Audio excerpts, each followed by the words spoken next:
What's up everybody, it's Jeff here, and today me and a couple of my good friends are going to be teaching you how to aim like the pros. Before we get into that, be sure to like and subscribe, that way you catch everything we're doing here on the channel. We got Radiant guys, we got mouse reviews, and we've got more content in this category coming to you soon. Now, let's get into it. So, when it comes to having good aim in Valorant, and well, any game really, it's down to three things: preparation, relaxation, and muscle memory. We're going to break down each of those principles for you one at a time to explain what I really mean. First off, preparation. Let's say for instance that you want to shoot a guy who is peeking a corner. It might be a good idea to go ahead and aim at that corner before he peeks you so that you're ready when he swings. I hear you now. Well, yes Jeff, that's obvious. And yeah, sure, maybe it is. But how about this one? We use the fight from B main on Haven versus a Neon sliding in window as an example. Now pause here and notice how difficult of a shot this is. You have to hit a super tight reaction click window against a super tiny target and be pre-aiming this angle because, let's be honest, if you're not, then you aren't hitting this guy with skill. It takes luck to snap to a target like that. Meanwhile, the Neon has all the time and the freedom in the world to drive by on you like it's the 1920s. For real, somebody get this guy, Tommy Gunskin. However, let's take a look at this fight again, but instead of walking out B main like an easy bot, you path to the left and pre-aim for the wide swing that you know the Neon is going to do. Notice how much less you'd have to move your crosshair to hit this shot. Meanwhile, the Neon is pre-aiming the choke and has to adjust across the cubby position in order to hit you. This is true of anywhere. This is why spamming through hallways like C long is just so much more effective than trying to spray across the entire site. Who would have guessed? Second part of this is relaxation. Now, I'm sure everyone is familiar here with the feeling of, oh god, he's 1 HP, I just need to hit this shot! And the next thing you know, you're gripping your mouse like it's a stress ball and feel your joints cracking in your arms and you inevitably miss the shot. And let's be honest, if you do hit it, it's also luck. It's not skill, which is okay. Sometimes it's better to be lucky than good. Trust me, I'm not lucky. So, wouldn't you rather feel like you could just hit that shot rather than, constipating yourself for the next 6 hours every time you end up in a 1v1? I know I would. But yeah, first thing is first, you gotta build that habit of staying relaxed in your arm. Any serious athlete knows that complete relaxation isn't ideal. This is for those of you who played high school sports or maybe even collegiate sports, but you've got to start there and build into the kind of springy tension that you want for fast reactions, because the tension is what comes naturally. Being relaxed is what takes practice. Either that or you're just a low-stress person, and I can't relate to that. So that said, muscle tension of being relaxed is only half of the battle. A great aimer once said, "My aim is best when I'm not thinking about it." And to be honest, he was right. A relaxed mind leads to a much cleaner and more consistent accuracy. Thinking too much about hitting those shots is what generates that tension in the first place. However, if you can't reach a point of aiming without thinking about it until, well, you've aimed and thought about it, it's just, you gotta think about your aim, and then eventually you'll not have to think about your aim.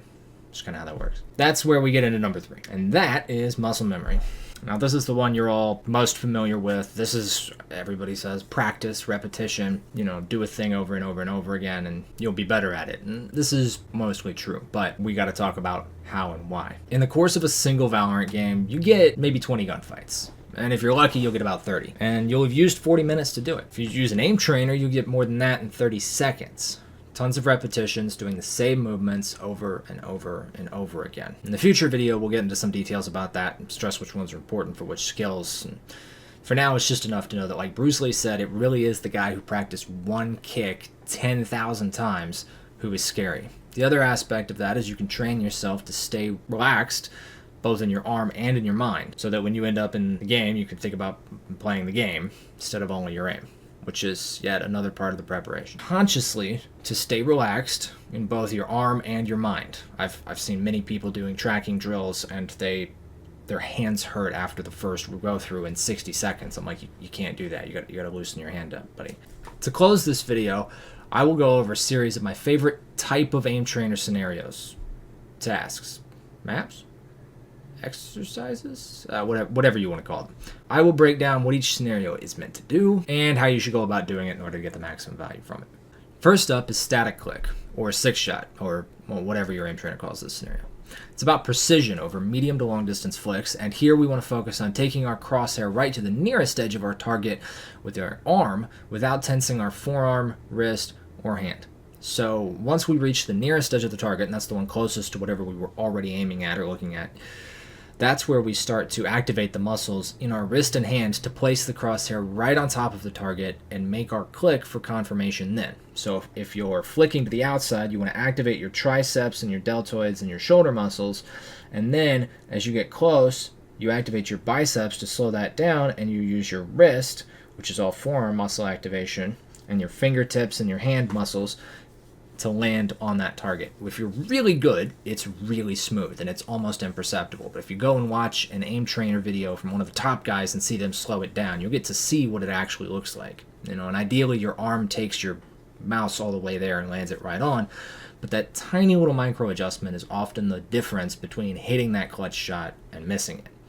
So we'll follow this same pattern of fast into slow and then a micro adjustment for almost all of our scenarios, or maps, or whatever they're called. The second is fireworks small. This is a great scenario for both accuracy, or precision as some people like to call it, and speed. Your focus should be on maintaining a high accuracy throughout the scenario by recognizing the movement and velocity, or speed, for those of us who are non-physics majors, is set. They're not adjusting, and some of them are faster than others. They're all moving at the exact same rate.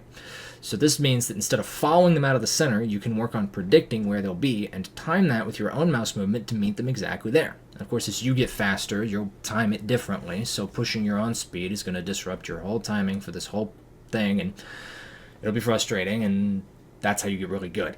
Think about like a soccer player making a pass, or a quarterback landing a throw right on the receiver. The goal is to be there when the target is, but if possible, just a little bit before.